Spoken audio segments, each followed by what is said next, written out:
This MowerMax Boom MMB is a 24-foot arm.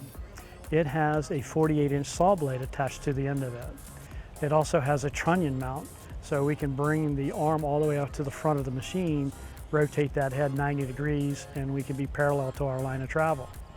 The 48-inch saw blade, we can mow up to an 8-inch in diameter tree limb.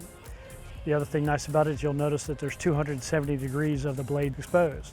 So we can mow forward, we can mow up, and we can mow backwards.